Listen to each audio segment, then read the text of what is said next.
still. What? Strange things are afoot at the Circle K.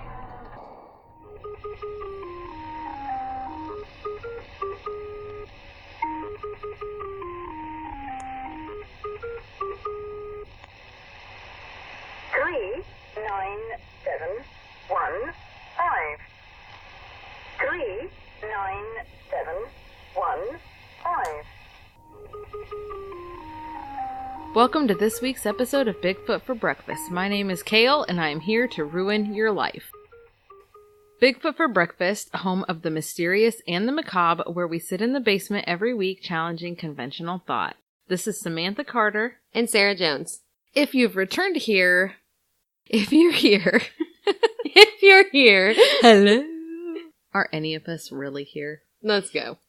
If you're here listening to us now, it likely means that you've listened to a few of our other episodes and have returned to hear a bit more, and for that, we appreciate you. We're just starting out and have a huge list of weird topics that we can't wait to cover, so please don't forget to push subscribe on whichever platform on which you are hearing us. Also, after you've listened to us for a bit, head on over to iTunes and give us a rating. This simple gesture goes a long way to help other people find the show more easily and gets the word out there a bit. What? Okay. Get the word out there a bit. Also, after you've listened to us a bit, head over to iTunes and give us a rating. This simple gesture goes such a long way to help other people find the show more easily and gets the word out there about what we are doing here at Bigfoot for Breakfast. We would be incredibly grateful for this. Insert cheesy smile here. Ding. This week's topic has been a hot one in the paranormal communities forever, and among experiencers for quite a long time, but it's really picked up in conversation, seemingly since Art Bell opened the dialogue a few years back on Coast to Coast AM. Listeners were frequently writing into him, reporting these entities were visiting them, and they were asking for his advice. Since then, it's been widely reported in various forms. In his show, Art reported over 4,500 emails, referencing the entities known as the Shadow People. Be sure to interact with us on Facebook and Twitter, as we will be posting this episode, and we hope to hear from you. We ended up having to make this episode a two-parter for the simple fact that there was so much to dissect here. And even with 2 episodes, we won't even scratch the surface. With that, let's get right to it. A shadow person, by definition, is the perception of a patch of shadow as a living humanoid figure, particularly as interpreted by believers in the paranormal or supernatural as the presence of a spirit or other entity. In some native cultures, lore revolving around these dark figures starts around 1153 BC and reports continue to this day. So this seems to be actually an old phenomenon that is just now really being discussed in depth, likely due to the existence of the internet. Earlier reports seem to be that these entities were almost always seen out of the corner of our eyes, somewhere in the peripheral, but reports are getting much more detailed, and many are reporting this happening directly in front of them and for much longer periods of time. Some even state that they can make out minute details, such as glowing eyes or clothing. But we have some stories here tonight, and in part 2, that take it quite a bit further. Don't we, Sarah? Indeed, we do. We've all been in this situation, sitting in our homes or office, quietly working on a task, when you think you see something over in the corner of the room. But when you turn your head to look, there isn't anything there. Just the other night, I was sitting in my living room folding laundry, and I thought that I saw a shape of a person standing in the doorway right in front of me. But looking up a little more from the shirt I was folding, and staring directly at the doorway in question, proved that there was indeed nothing at all. So why do our minds do this? Is it a primal survival mechanism in our brains to keep us always alert for danger? Are our minds doing it at all? Or is there really something there that we aren't fully able to process? Should we be scared? How far does it go? Can they hurt us? Can they mess with our minds? It's the human condition to question things that we aren't fully able to understand. These things unsettle us and drive us to seek answers and closure. And when we don't get these answers and closure, we end up sitting in the basement talking about it on a podcast. Maybe someone out there knows something that we don't and can give us some insight. Also, for anyone who has any stories about their experiences with folks of the shadow variety, please feel free to send it in with your name and where you're from to bigfootforbreakfast@outlook.com. You never know, we have big plans, so you may find your story being told on a future episode. One theory regarding shadow people is that they are simply ghosts. But I feel like there are a lot of really big differences here between what I think of as ghostly and what is being described when experiencers talk about shadow people. I guess there are people out there who refer to anything supernatural as a ghost, but I think that they fall into different categories here. Ghosts are almost always described in more detail, more of a misty white, vapor-like, and appear much more human. Others would argue that shadows are ghosts in the process of manifestation. Maybe, but I guess my thinking is that there are no reports that I have found in which this is being described. You just don't see people talking about how shadow people change from a shadow into a ghostly apparition. They seem to remain in shadow form throughout the entire experience, although often they are reported to somewhat change shape. So let's dive into a little bit of discussion at this point. What do we think a ghost is? Samantha? So when I think of a ghost, I think of more of a non-corporeal being, something that used to be human, perhaps, that was shuffled loose the mortal coil. I would agree. I would say that if I was going to use the term ghost, what I would think of in my mind is something that was at one point human, or shows the remnants of humanity, has human characteristics. I guess everybody has a different definition or a different mindset as far as this goes. That's just kind of the way we see it. If we were going to advocate for the existence of the human soul, that is my perception of what a ghost would be. And I think that everything supernatural or paranormal falls pretty distinctly into categories. Sometimes it's aware of us and sometimes it's intentional. Sometimes they're unaware and going about their business kind of like a residual haunting type situation. I feel like shadow people personally are something else entirely. I think that they were never human at any point at all. I agree. And most people who describe experiences with shadow people, there's usually sort of a negative energy involved with that for the most part. So I hate to use the word like evil entity, but I think if we were going to describe the difference between ghosts and shadow people, that's what I would say. There's an article by Dr. Katherine Ramsland in which she interviewed a very prominent member of the paranormal community, Rosemary Guiley. She's written numerous books on different aspects of the paranormal, and she speaks at events across the country. Rosemary is actually someone who Sam and I have had the honor of meeting a few years back, and we even got to do a pretty cool investigation session with a Frank's box led by Rosemary. She was a very, very nice, intelligent, down-to-earth person, and she's done a lot in the way of paranormal research. Anyone who is familiar with the paranormal community would know that Rosemary recently has passed away, so that was quite a big loss, and we were really sorry to hear that. In this interview, Rosemary Guiley states that she believes that shadow people fall into the category of the Djinn. The Djinn, by definition, are an intelligent spirit in Muslim and Arabian mythology, of lower rank than the angels, able to appear in human and animal form, and to exercise supernatural influence over people. Rosemary Guiley states that they are created out of the winds by Allah with smokeless fire, according to the Quran. They're mostly shadow form, but often with oddly colored eyes, and are not able to shape themselves perfectly to human form, so they often have an animal-like characteristic, like wolf ears, dog feet, and so on. This does sound oddly familiar, doesn't it? So the people who report the shadows having worn clothing such as a hat or a cloak, she suspects that these intelligent entities use these articles to cover up these animal features and to appear as human as possible. We also know that most reports of shadow people give off a negative vibe and seem to exhibit maleficence. Malfeasance, not Disney villains.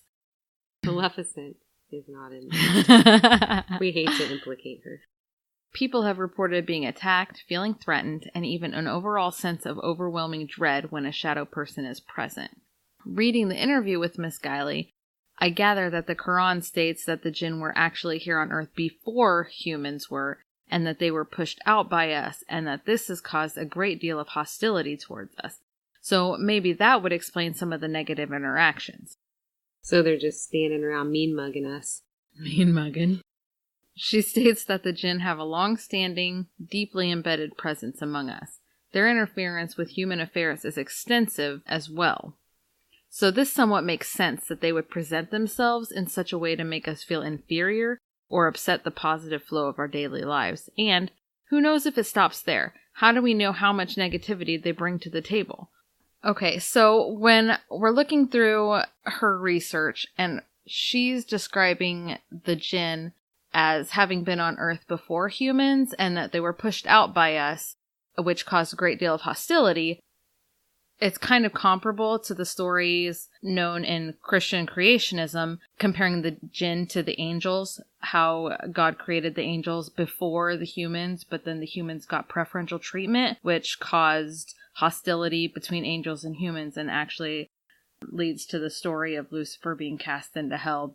But that kind of, seems I guess, comparable. Yeah, it's kind of giving me grounds to link our religion versus their religion. Right, and in different parts of the world, different entities are called different things. Yeah, so, I mean, they may be somewhat the same, one and the same between the religions, but are just, maybe we're completely wrong.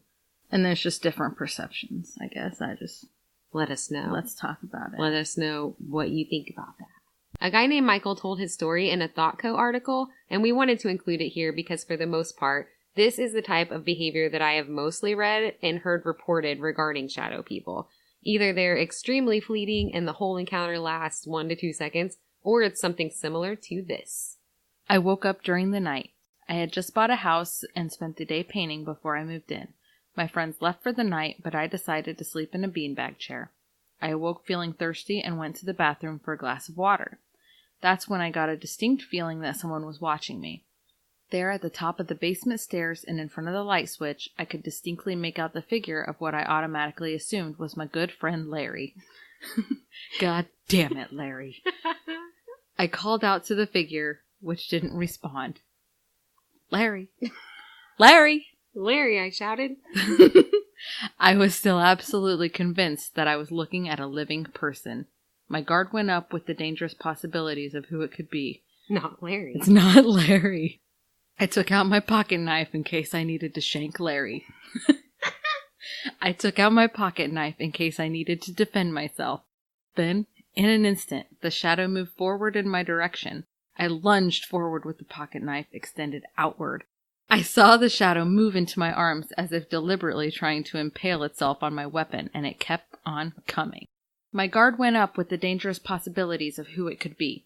I took out my pocket knife in case I needed to defend myself. Then, in an instant, the shadow moved forward in my direction. I lunged forward with the knife extended outward. I saw the shadow move into my arms as if deliberately trying to impale itself on my weapon, and it kept coming. I screamed, and the entity continued straight through my body. I spun around in a circular motion, 180 degrees, and I saw the shadow moving in an almost leisurely pace away from me. It proceeded through the large kitchen, into the adjoining dining room, and finally through the wall that would have led outside if it were a door. I finally turned on the light switch. Wide awake now, I searched the house and found nothing, and then evacuated to my old apartment for the rest of the night. I never had a repeat encounter while living in the house. Author Heidi Hollis wrote a book called The Secret War. The Heavens Speak of the Battle. She was highly regarded among researchers and appeared frequently on the Art Bell show Coast to Coast AM as an expert reference on the subject of shadow people among other popular shows. Heidi portrays shadow people as malevolent entities who will likely attack you emotionally and make you fearful in order to feed off of your energy. I had an ex like that. You did have an ex like that. Art Bell also hosted a guest by the name of Harley Swiftdeer Reagan, who had to go to the elders of his tribe in order to speak on the popular radio show Coast to Coast AM. He gives us a little bit of insight into the way that shadow people play into Navajo history and life. He described shadow people as inorganic beings who exist in a parallel dimension, and that they were first reported by his people in 1153 BC. So, if shadow people are merely legend or lore, that has a long time for it to persist, don't you think? Harley Reagan tells of a time called the Awakening that occurred between 1980 and 2000, and then from 2001 forward is a universal event called the Quickening, in which time and frequency speed up. Shadow people will be much more visible due to the rising frequencies. According to Reagan, these beings feed off of our negative energy and chaotic energy like vampires. That sounds an awful lot like an episode of The Outlander. There can be Only one. That's the Highlander. That's what I meant. The idea that they are interdimensional beings suggests that they are all around us all of the time, but only certain energies and frequencies allow humans to perceive them. Many sources state that animals are much more perceptive when it comes to paranormal or interdimensional discrepancies and entities. So all of these times you are sitting in the dark, quiet living room late at night and your dog suddenly perks up and gives a low growl at the corner of the room, or your cat's fur stands on end and she appears to be bothered over nothing, maybe it's not nothing. So what are the implications of the possibilities of parallel dimensions? The idea that these exist can basically eradicate all of the idealism of religion throughout Most of history, exactly, in all different cultures. Also, it makes it so we see things that are scary. The ancient Celts had a legend of a dark man called Dorcha. According to livinglibraryblog.com, Dorcha is a shadowy, mysterious, malignant fairy being. It's actually more like kale. Kale Dorcha. A shadowy, mysterious, malignant plant. And it sucks your energy like a vampire. Okay, so Dorcha is not a fairy in a sense that we know of the sweet, fluttery fairies that we all see in movies today. These fairies of lore were not known for kindness and happy dust. These were dark, gnarly creatures who typically caused people a great deal of grief. The Celts portrayed Dorcha as a servant to the fairy queen, who would venture out into the mortal world in order to observe people to find the perfect one to abduct and bring back to her. It is written that he is able to make all surrender their wills to his command, and that although many have journeyed with him to the fairyland, few have returned with him. It says few. Makes you wonder what kind of stories. Well, where do you think the stories come from? So, they have shadow people lore dating back seemingly as far as the 1600s. If they were seeing these entities the way that people today describe them, it would somewhat make sense for them to come up with something like this. People describe shadow people as giving them negative feelings, and often state that they are either moving erratically around the room or simply still as though they are just watching you, as if Dorcha was there trying to decide whether you are right to take back to the fairy queen. You remind me of the Babe. It's David Bowie standing in your living room. It sounds exactly like Jareth the Goblin King. I'm convinced. So these stories talking about where the legends come from, words. Word salad. You're not coming up with that, are you? Got words. Fables throughout history, such as the Pied Piper of Hamelin, address similar situations and beings like this. So when you think of where these stories, these children's stories, are originating from, they very well could be the remnants of survival tales. Another creepy experience that we received. I'm just staring at you because I can't come up with what I want to say. I have all these things in my brain and they won't come out of my mouth. I taste sour in my mouth. Another creepy experience that we received is from a Reddit user by the name of Brad from Inglewood, Ohio. Hi, Brad. Hi, Brad. Brad reported an incident that he experienced with a shadow being when he was 8 years old. He reports, "My mom had gone through a nasty divorce with my dad. My older brother and I went to live with my mom in our hometown. Eventually, they set up a visitation plan that allowed my brother and I to visit every other weekend. It kind of sucked going to a place that didn't have the essentials for entertaining an 8-year-old. My brother seemed to take it worse than I did. I remember him feeling anger toward both of my parents for what had happened, but I think I was too young to really know what was happening. My dad had moved to a small apartment in a really rough neighborhood. Seriously, it was common to hear gunshots and squealed tires weekly while there. On the very first night, it felt lonely and a little off. You know how a new place just doesn't feel quite right. We all slept in the living room on an inflatable mattress since my dad didn't have the money for new furniture yet. That first night, I remember hearing a strange tapping sound, like someone with a long nail just tapping on the wall above our heads. I kept my eyes squeezed shut. I didn't want to look and risk seeing something that could possibly get me. Kid logic. You don't look at it, it'll just go away. The next morning, I kept the tapping noise to myself. I didn't want my brother to tease me about it. While my brother and my dad were deflating and packing up the inflatable mattress, out of the corner of my eye, I swear I could see the shadow of a man standing in the hallway.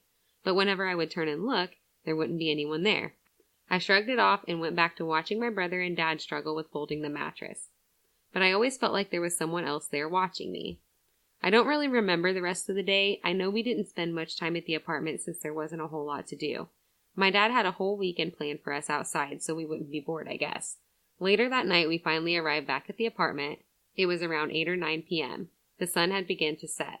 There was enough sunlight to see without artificial lighting, but when my dad opened the door to the apartment, it was pitch black, almost as if a blanket were covering the window and the doorway we were looking into. My dad just walked in and flicked the light switch as if he didn't notice.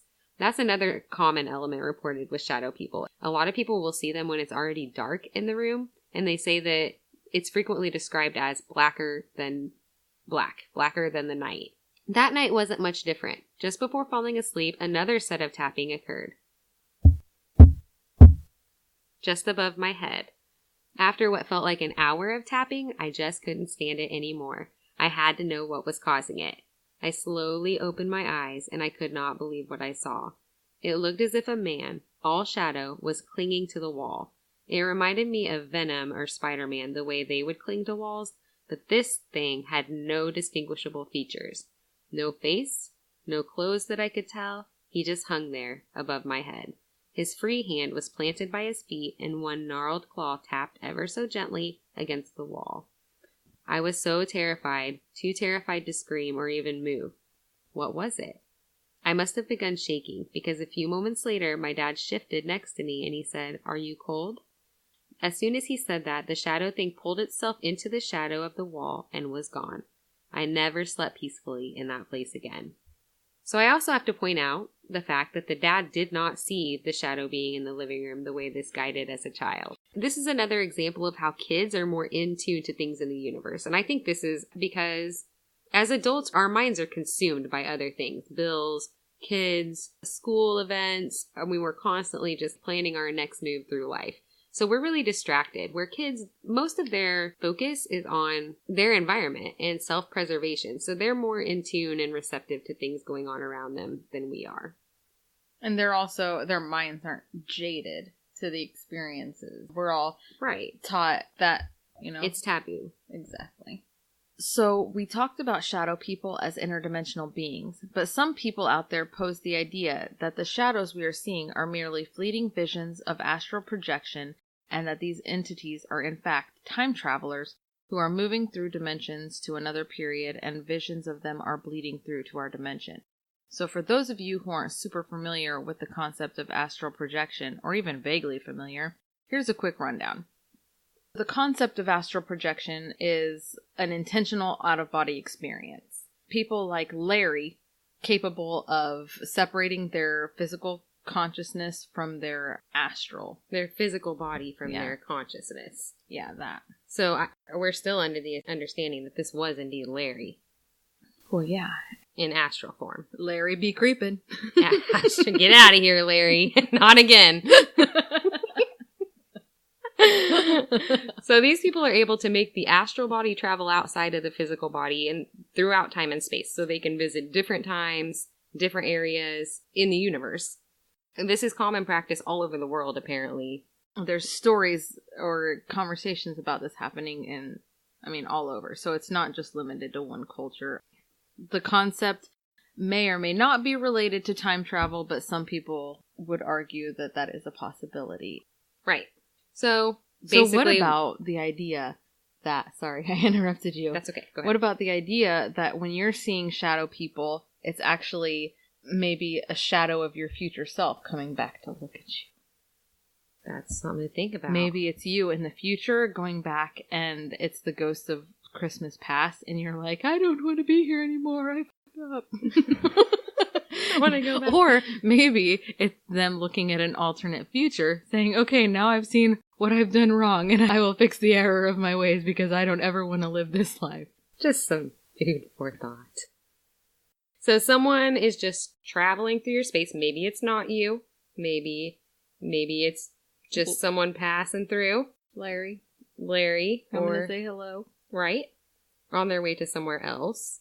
So basically they're saying that they may be aware of you. And in some of these instances where shadow people stories are so different, where Some of them are just fleeting and they come and go quickly, or some of them seem to be watching you. So basically, I'm not making any sense. There is the distinct possibility that you're standing in front of a light. And it is literally your you. shadow. Literally your shadow. So make the distinction, all right, before you write into it's an Bigfoot for orb. breakfast. It's not an orb.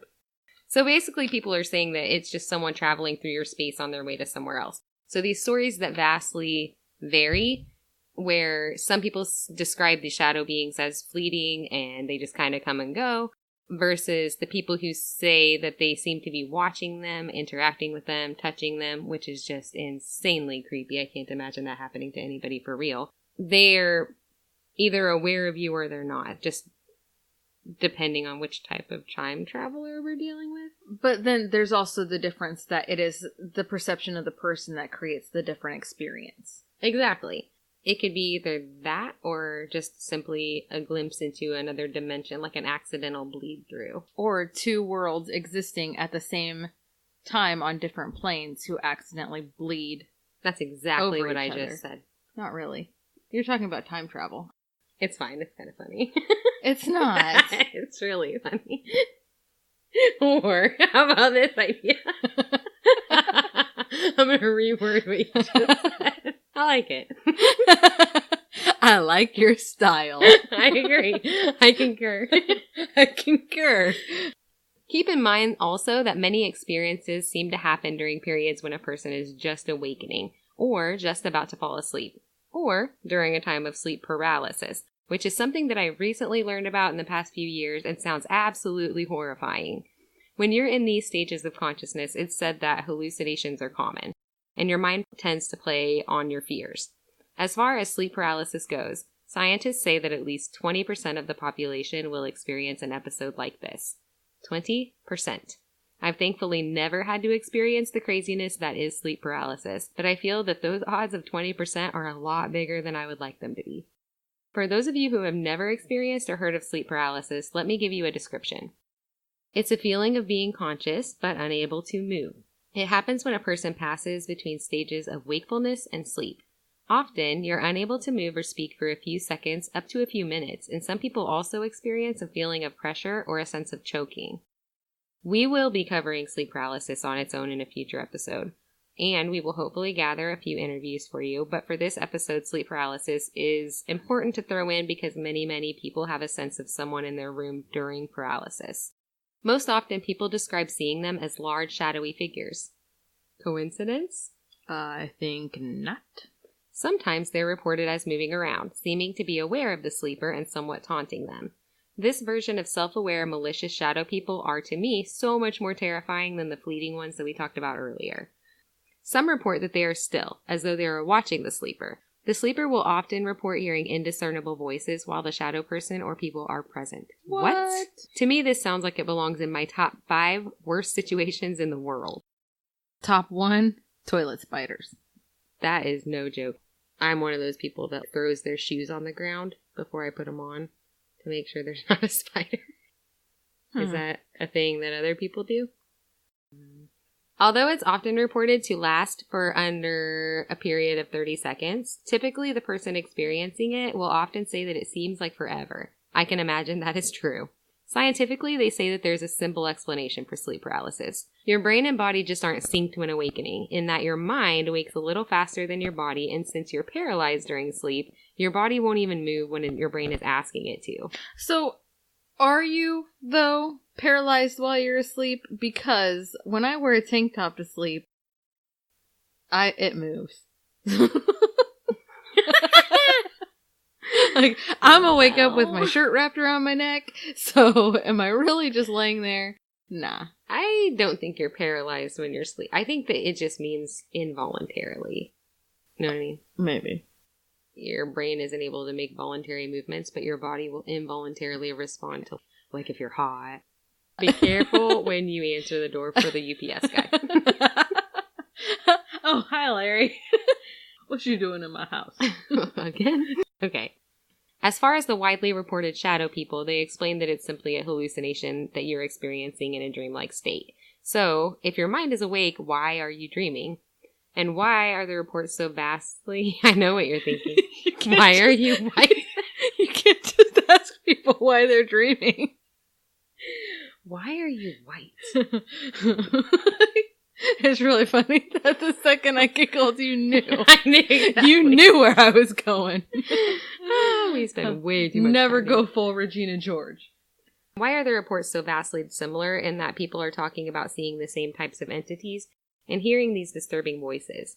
It makes me wonder if our minds are just more perceptible to things that are there. Maybe these things are around us all the time, and during this period of awakening and sleep, you are just in a state to more easily perceive them. Or what's worse, they can more easily perceive you. Dun dun dun. Demogorgons. He knows you're here. So why do we have an increased awareness and perception of these things when we are near sleep? Do you have an answer? No. I thought about it. My answer is no. I'm on your level. This line of thinking leads me to a popular theory regarding shadow people in that they are actually interdimensional beings. Hear me out. Even hardcore science fanatics are certain that there are more dimensions than the 3 we are privy to as human beings. Some theories lend thought to many, many more. If we inhabit these 3, does anything else hang out in the others?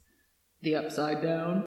Wouldn't it be possible that there are other beings out there who occasionally slip through into our space, and that's why they appear the way that they do to us, as shadows? Our perception of them would be extremely limited, I would think. I came across another story from a man named Tim from Crown Point, Indiana, who told me that when he was about 5 years old, he had a crazy experience with a man of the shadow variety, and it sounds like this was the only time he had ever seen anything like this. He says that he was lying in his bed as a child and noticed a very, very tall man standing in the doorway of his bedroom and was entirely black, possibly wearing a fedora and a waistcoat or peacoat. He carried a set of 3 bolos in his left hand that were tied together with rope and was clanging them together. For all of you that aren't sure what a bolo is, it's a large single-edged knife used primarily in South America for cutting coconuts and tall grass. It was the lime into coconut. I had to Google that. And I feel like that's a really random thing for a shadow person to be carrying around. Well, maybe that's just his perception of it. Mm-hmm. He knows bolo, so he saw bolo.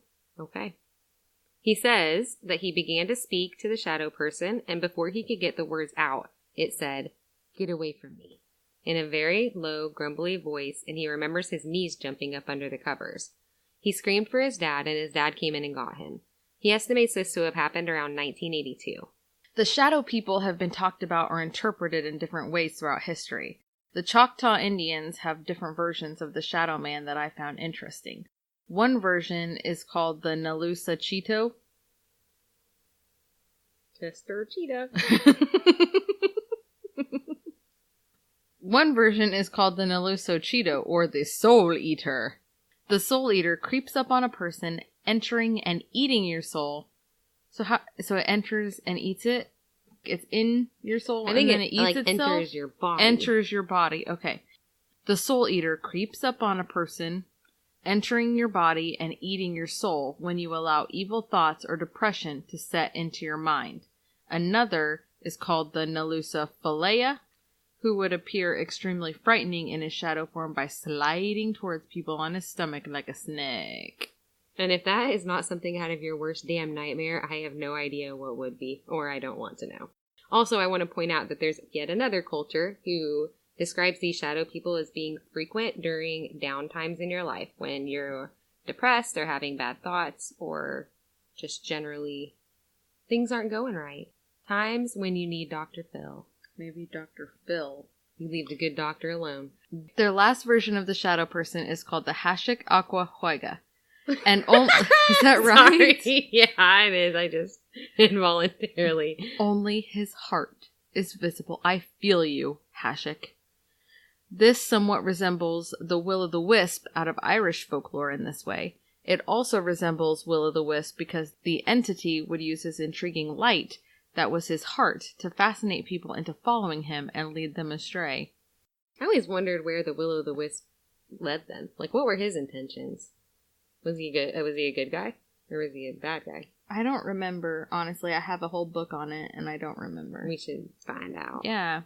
So the Choctaw believed that everyone has an inner shadow and an outer shadow. Upon death, the outer shadow was to wander about the house or the area of death to cause consternation and fear in the area and keep people out. The inner shadow would be the one to go to the land of the ghosts. That sounds a lot like a Carl Jung theory. We talk about Carl Jung. I like him. It's fascinating to me that so many cultures throughout history have some sort of explanation for shadow people, and that people continue to make these reports to this very day. They've been there, written in books for centuries, not going unnoticed by humanity. People from entirely different times, different cultures, different countries, and walks of life have felt the need to record them into their history and in their dogma. It seems sillier to say that there's nothing to it, don't you think? Our next submission comes from a man named Abraham, and I want to take this opportunity to say thank you to him for his kind submission to help out our show. Abraham moved from Mexico to the United States with his 3 older sisters and single mother. These experiences began when he was about 5 years old and ended when he was around 10. He is now 32 and works as a financial analyst and developer. His experience was not merely with the shadow people, but with the Hat Man specifically. The Hat Man is a very commonly reported version of the shadow entity. He is usually described as a tall man of only shadow and no detail. He is typically wearing what looks like pants, a jacket, and a brimmed hat. And if you think about it, that last submission that we talked about, he also described the shadow person wearing a hat. Yeah, a fedora. And he was a much more fashionable shadow entity. Yeah. Right? Zoot Suit Riots. Zoot Suit Riot. He didn't wear a fedora. That would look weird with a fedora. With a fedora? Am I fashionably incorrect? Maybe I am. He is usually described as a tall man of only shadow and no detail. He's typically wearing what looks like pants, a jacket, and a brimmed hat, and no one seems to think he is friendly. There are also a few other mysterious characters involved in Abraham's story, and we'll let you decide what you think about them. So, Abraham says that he can remember it all very well. He lived in a very poor community with his mother and his sisters. He was the youngest, so he had to sleep in the same bedroom as his mother.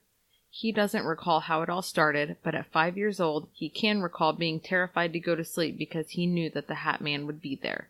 It's always the same. His mother would turn out the light in the bedroom, but would leave a light on in another part of the house because in their culture, you always leave a light on to keep evil out. With this hallway light pouring into the bedroom, he could clearly see everything in the room. He would suddenly feel a cold sensation, and the next thing you knew, the Hat Man would be there, covered in a black cape. His face was mostly covered by his hat, and he had red eyes and long clawed fingers. Do you see a distinction here where this guy had long clawed fingers, and so did the other one in our previous story? Claws happen to be a common element. Mm-hmm. And that kind of goes along with Rosemary and Guiley's theory on the animal features. Yeah. I forgot about Rosemary saying that. So Abraham would hide his head under the pillow, but no matter how much time passed, the Hat Man remained in his room, just looking at him from the side of his bed or at his feet. The Hat Man never smoked. He doesn't smoke. Hat Man is very health conscious. All right. The Hat Man never spoke, he only watched. His experience didn't stop there, and didn't remain limited to the night. He saw the Hat Man at school, in the schoolyard, or in the park as though he was following Abraham. He cried to his mother and told her what was happening, and she seemed concerned, so she taught him how to pray. Abraham says he would pray hard after this, every time he saw the Hat Man, but it seemed to make no difference. The Hat Man remained there, watching, unfazed. Sometimes his mother would see him crying and ask him why, so he would tell her what he was seeing, and she would be unable to see him even though Abraham could see him clearly. They moved to another house, and at this time Abraham was 6 years old. He says that something stranger began to happen. At this time, his sisters were all of school age, and his mother had no choice but to go to work all day as a secretary to support her family, so she would be forced to leave Abraham all alone until she returned. Abraham was terrified of this, especially in a new house with no food. He says he was scared and hungry one day, crying, and suddenly he felt the cold. He was watching television in the living room and could tell that the Hat Man was around, so he kept his eyes fixed on the TV when suddenly an elderly man and woman came walking out of the kitchen. He didn't know them. He had never seen them before. They told Abraham not to cry and that they would take care of him until his mother returned. The elderly man sat at the kitchen table and told Abraham that he was going to be there to keep the shadows away from him. They made Abraham feel very comfortable and no longer alone. He has no idea where it came from, but they also gave him some ham to eat so that he wouldn't be hungry. When they heard his mother coming into the door of their home, they quickly said goodbye and walked into the kitchen, where they disappeared. Abraham quickly told his mother the entire story, and she told him that it was nonsense. This went on until he was about 10 years old, and he had finally had enough. He was tired of never sleeping and tired of being afraid, and he confronted the Hat Man. Abraham told him that he wasn't going to pay attention to him anymore. He was tired. He told the Hat Man to just stay there and lurk, but that he was going to sleep, and that he wasn't afraid of him anymore. This was the last time that the Hat Man appeared to Abraham, but it isn't the end of the story. Abraham is 32 years old now, and he hadn't thought of the Hat Man for years. Recently, he was speaking to his mother, asking her why they moved so often from house to house and didn't just stay in one place when they came to America. His mother replied, "You're an adult now, so I can tell you. I never wanted to make you feel like you were crazy, but I also didn't want to scare your sisters. We moved because no matter where we lived, there was always a man following us, a man in a hat. He would be in the yard, behind curtains, or watching from another room, but he was always there, in silence." Abraham was also at work one day and overhearing some chit-chat from two female co-workers. One of them said, "I don't know what to do with my kid. No matter where we go, he's always telling me that he is seeing a man dressed in black, with a hat and red eyes." Abraham was in shock. At that moment, everything came back flowing to his mind. Every memory from his childhood, every feeling. Abraham says, "This stuff is weird, but it's real. I don't know what it is, but I'm sure it's real." He also goes on to state that he has a career that basically revolves around mathematics, and his beliefs are largely science and fact-based. But he really has no choice but to give credit to the Hat Man's existence, along with the elderly couple who cared for him when he was frightened. He simply cannot explain these memories, which he adamantly states were extremely real. Let's dissect this for a minute. So we said earlier that an overwhelming amount of people who experience things like this also report a dark, stressful, or negative time in their life at the time of their experience or experiences. We're really hitting that home. Yeah. We just want to really let you know. Don't be sad. This is also a commercial for Xanax. Just taken out of me. GlaxoSmithKline, this one's for you. Mm-hmm. This boy was 5 years old when this started. His family had just moved here from another country, away from family and any friends that he may have known. He says that his English is limited now, at 32, so I can imagine that he spoke little to no English upon moving to the U.S. His mother was a single woman with multiple children, so I'm sure that there was some stress involved there, trying to support everyone and having to leave her youngest at home while she went to work every day, even though I'm sure that she didn't want to, but likely couldn't afford daycare for him. This would be difficult. It would create a lot of stress for anyone in the household. If the theory surrounding shadow people, particularly the Hat Man feeding off negative energy, is correct, this seems like the perfect breeding ground. And I have to say, I mean, it's not like this is a brief memory that Abraham had. A lot of people, describe one incident with a shadow person. But this went on for 5 years for him.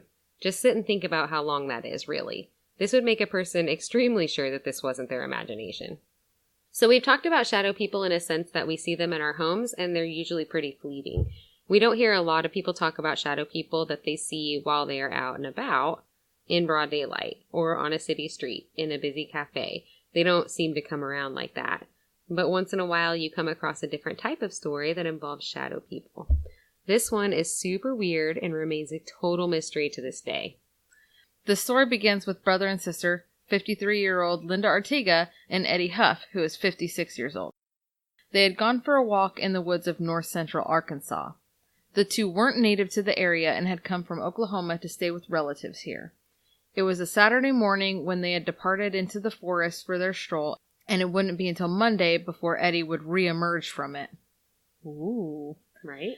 He spoke immediately to his niece and told her that he and Linda had gotten lost in the woods, but he thought that she was safe because he'd seen her on the porch of the relative's home. The niece didn't think that this made sense. Being out in the woods, how would he have seen her on the family member's porch? But she didn't think too much of it because he said he had seen her. When Eddie came back to his niece, seemingly confused about the previous weekend and asking if he had seen Linda, The niece immediately knew that something was wrong and that Linda was missing. She knew that she had not yet come out of the forest and immediately notified friends and family. The authorities got involved and a search was organized on Thursday morning. 75 people came on horseback, on foot, and with ATVs to help find Linda. Keep in mind that no one had seen her since she went for a walk in the forest 5 days earlier. She was eventually found that day, sitting in the forest and confused. It gets more bizarre from there. They spoke to her about what happened, and she said that she had no recollection about how her and her brother had become separated. From the way it reads, it seems as though they were walking and everything was fine, and then they were apart and everything was very weird. She remembers for some reason thinking that her brother had been injured and she was trying to find help for him by walking further along in the woods. As she walked, she luckily met some other hikers on the trail and felt extremely relieved. She ran up to them and tried asking for help, but they kept walking as though she didn't exist. She yelled for them with no reaction whatsoever from the passers-by. She kept walking and the whole time became more and more frightened because she knew that there were people everywhere in the middle of the forest. They kept hiding from her, behind trees and behind bushes. Linda described them as weird people, very weird people. She also said that she could never make out any details about them in order to give a physical description. They were shadowy but solid, and they just watched her through her distress. The next thing I want to present comes from the wonderful world of good old-fashioned psychology. Oh, there he is. I told you. I forgot he was in this episode. Although I'm not sure this is exactly what he meant, I think that it still contributes something to the conversation. Carl Jung presented the idea of the shadow self. Basically, this is the innate dark side of our psyche, and all of us have it. Followers of Jung state that some aspects of our shadow are the product of our evolution, and some are the product of our upbringing. So a little nature mixed with a little nurture. When our shadow remains unconscious, it wreaks havoc on our life. Repressed parts of our lives don't really disappear, but rather they function independently of our conscious awareness and still operate within us and in our lives to some extent. We can be unconsciously driven into hard times, all the while remaining ignorant that these troubled periods in our lives were self-imposed, and they're not some product of bad luck or fate. Jung will say that the psychological rule says that when an inner situation is not made conscious, it happens outside as fate. That is to say, when the individual remains undivided, the world must act out the conflict and be torn into opposing halves. When these shadow people are seen, and these people are experiencing a negative time in their life, is it just the culmination of our negative self manifesting to us on the outside? Maybe that's why others don't always see it when we do. Jung takes it even further. He states that we can become victims of something called shadow possession. Our shadow can exert unconscious control over us and accounts for self-destructive behaviors that so many individuals struggle with and are unable to control, despite consciously knowing that they would be better off not engaging. As Robert Louis Stevenson states in The Strange Case of Dr. Jekyll and Mr. Hyde, man is not one, but truly two. He has a conscious personality and a shadow, each of which often battle for supremacy within his mind.